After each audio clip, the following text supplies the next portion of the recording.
حضرت سخی سلطان بہو رحمۃ اللہ علیہ اسے ہی مرشد کامل اکمل فرماتے ہیں، انسان کامل پر فقر کی تکمیل مکمل ہو جاتی ہے، ٹھیک ہے، اذا تم الفقر فہو اللہ، جہاں فقر مکمل ہوتا ہے وہیں اللہ ہوتا ہے، مکمل ہو جاتی ہے۔ اس مرتبہ پر اس صاحب فقر کی اپنی ہستی ختم ہو جاتی ہے۔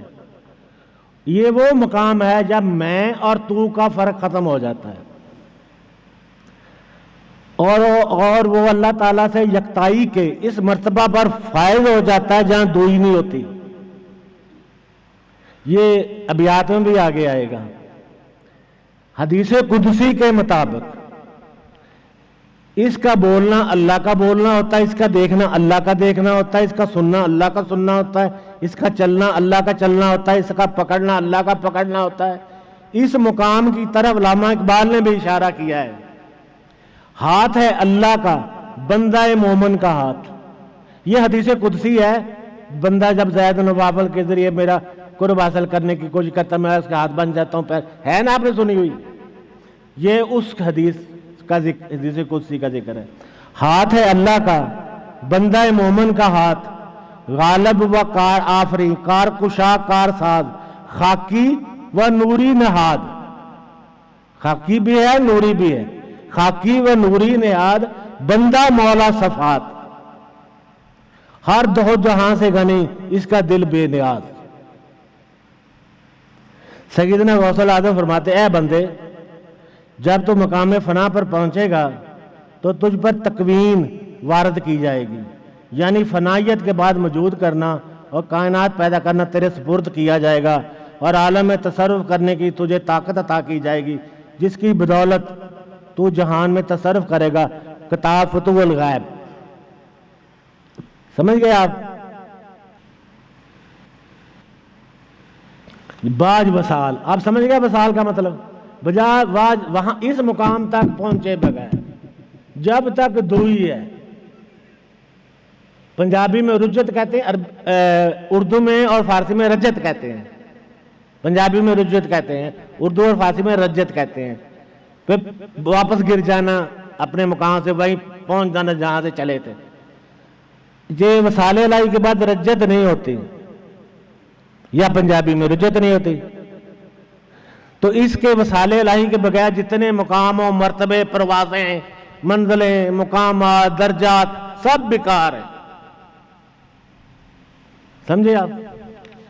یہ آج کا آخری بیت ہے، اور بے کا بھی آخری بیت ہے، حرف بے کا بھی آخری بیت ہے، آج کا بھی آخری بیت ہے۔ بہتی میں اوگن ہاری، لاج پئی گل اس دے ہو، پڑھ پڑھ علم کرن تکبر، شیطان جائے اتھے مسدے ہو، لکھاں نو ہے بھو دوزخ دا، ایک نت بہشتوں رسدے ہو، عاشقاں دے گل چھری ہمیشہ باہو، اگے محبوب دے کسدے ہو۔ بہت ہی بہت زیادہ اوگن ہاری، گناہگار، خطاکار، بد نصیب، شیکی کہنا، لاج عزت شرم پئی گل گلے اس کے پڑ گئی، اس کے گلے پڑ گئی ہوں۔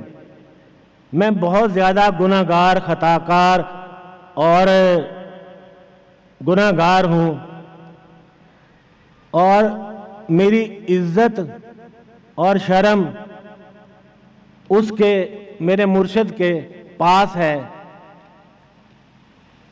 اس نے میری عزت اور شرم رکھی ہوئی ہے، ورنہ اندر سے میں بہت گناہگار، سیاکار، خطاکار ہوں، لیکن میرے مرشد نے، میرے اللہ یا اللہ پاک نے یا میرے مرشد نے دنیا میں انسانوں کے سامنے میری ہر خطا پہ پردہ ڈالا ہوا ہے۔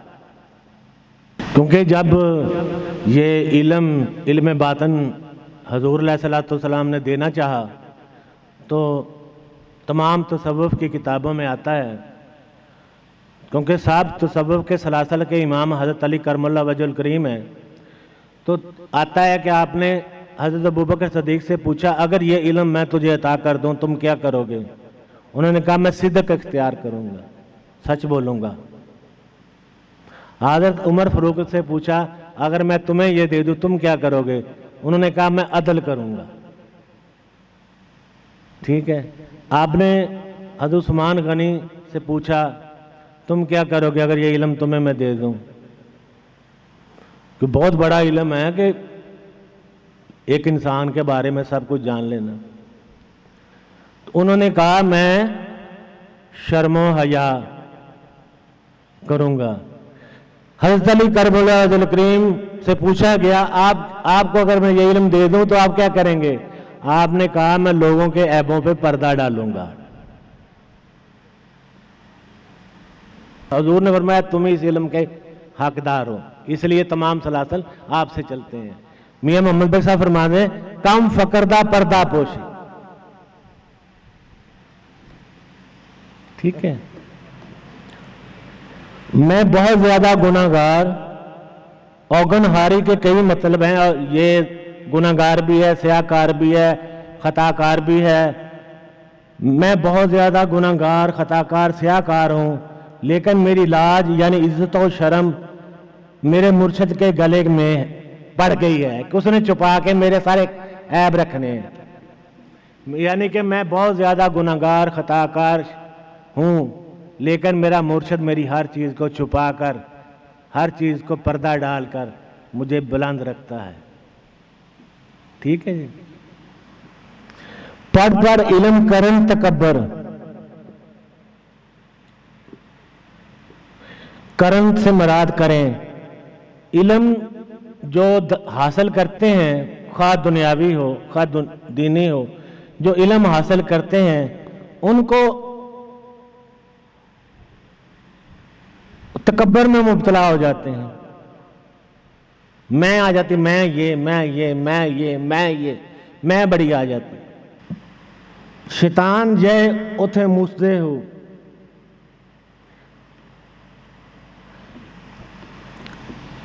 شیطان کی طرح وہ بھی محروم رہتے ہیں، مسدے محروم رہتے ہیں، اتھے وہاں جیسے شیطان محروم رہا وہ بھی شیطان کی طرح محروم رہتے ہیں۔ علم پڑھ پڑھ علم کرن تکبر، یہ نہیں میں کہتا سارے عالم تکبر کرتے ہیں، اکثر نہیں کرتے، بہت عاجز بھی میں نے دیکھے ہیں۔ تو پڑھ پڑھ علم، خواہ دنیاوی علم حاصل کر لیں خواہ دینی کر لیں، تکبر کرتے ہیں، ان میں تکبر آ جاتا ہے، میں آ جاتی ہے، میں نہ آئی تو فخر تے غرور تے آ ہی جاتا ہے اپنے علم پہ۔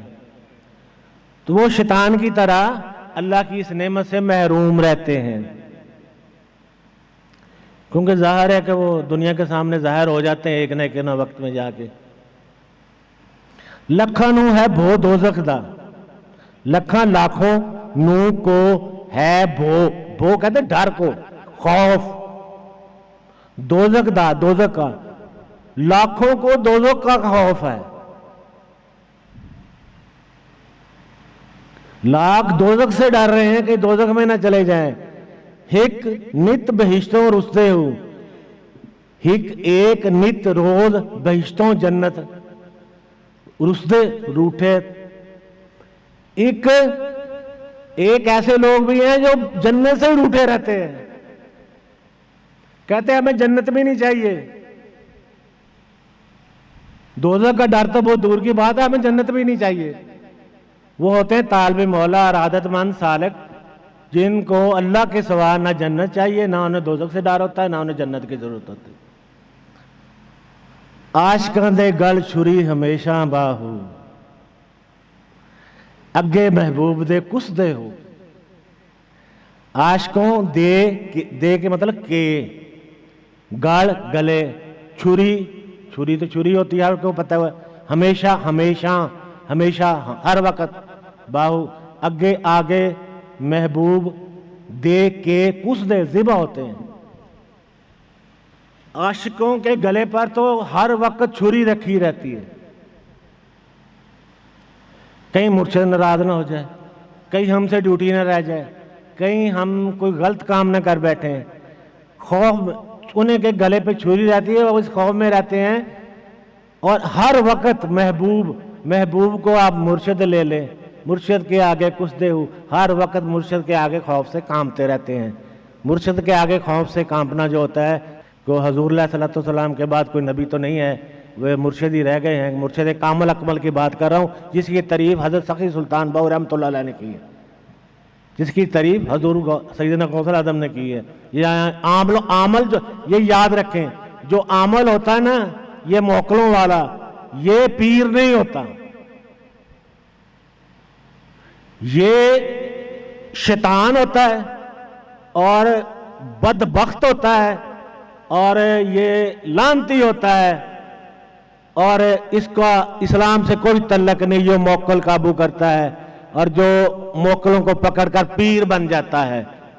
اور عورت کو تو پیر کی اس گدی پہ بیٹھنے کی اجازت نہیں، مرشد کی گدی پہ، کیونکہ اگر ایسا ہوتا تو حضرت فاطمہ الزہرا، حضرت سخی سلطان باہو کی والدہ بی بی راستی، سیدنا غوث اعظم کی والدہ سے بڑی کوئی عورت پیدا نہیں ہوئی. تلقین و ارشاد پہ کسی عورت کو فیض ہونے کا حق حاصل نہیں ہے، یہ کسی کو نہیں امام نہیں عورت بن سکتی نماز میں، شریعت میں. تو یہاں کیسے بیٹھ دیتی جہاں اللہ تک لے کے جانا ہوتا ہے؟ مرشد جو راہ جانتا ہے اللہ تک جانے کی، وہاں تک لے کے جانا ہوتا ہے. تو یہ مرشد وہ ہوتے ہیں جو اللہ تک جانے کا راستہ جانتے ہیں. استاد کیمسٹری کا استاد ہے، وہ صرف کیمسٹری جانتا ہے. فزکس کا استاد ہے، وہ فزکس جانتا ہے. وہ یہ کہے کہ مجھے الجبرا بھی آتا ہے تو بیوقوف ہے. مرشد یہی کہتا ہے کہ میرے پاس آنا ہے تو اللہ کو پانا ہے.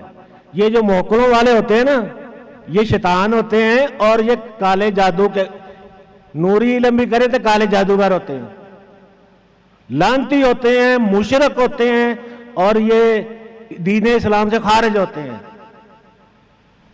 اور عورتوں کو تو اس گدی پہ بیٹھنے کا حق بھی نہیں ہے، وہ امام نہیں بن سکتی. امام وقت کیسے بن سکتی ہے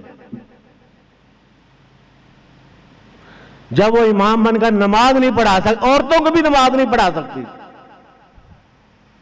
عورت امام بن کر عورتوں کو بھی نماز نہیں پڑھا سکتی، تو امام وقت وہ کیسے بن سکتی ہے؟ تو عاشقاں دے گل چھری ہمیشہ ہمیشہ باؤ اگے محبوب دے کچھ دے ہو. تو میں نے اوپر جو بیان کیا ہے، ایک تو یہ ہے کہ طالب مولا کہہ رہا ہے اچھے مقام پہ پہنچ گیا، اپنے آپ کو نا جتنا بڑا عارف ہے اتنا ہی وہ عاجز ہے. آقا پاک سے بڑا عارف کوئی کائنات میں پیدا ہی نہیں ہوا. رات کو سجدے میں روتے رہتے تھے. جتنا بڑا عارف ہے، یہ میں مثال دیتا ہوں عشرہ مبشرہ کی، چلو خلفائے راشدین کی مثال دیتا ہوں. کتنی گارنٹیاں ہیں ان کے پاس جنت کی. نمبر 1 ہجرت کی گارنٹی، اولین کی گارنٹی، ہجرت کی گارنٹی، ہجرت کرنے والے افضل. غزوہ بدر آئندہ ان کے گناہ ہی نہیں لکھے جائیں گے، ساری زندگی گناہ کرتے رہے.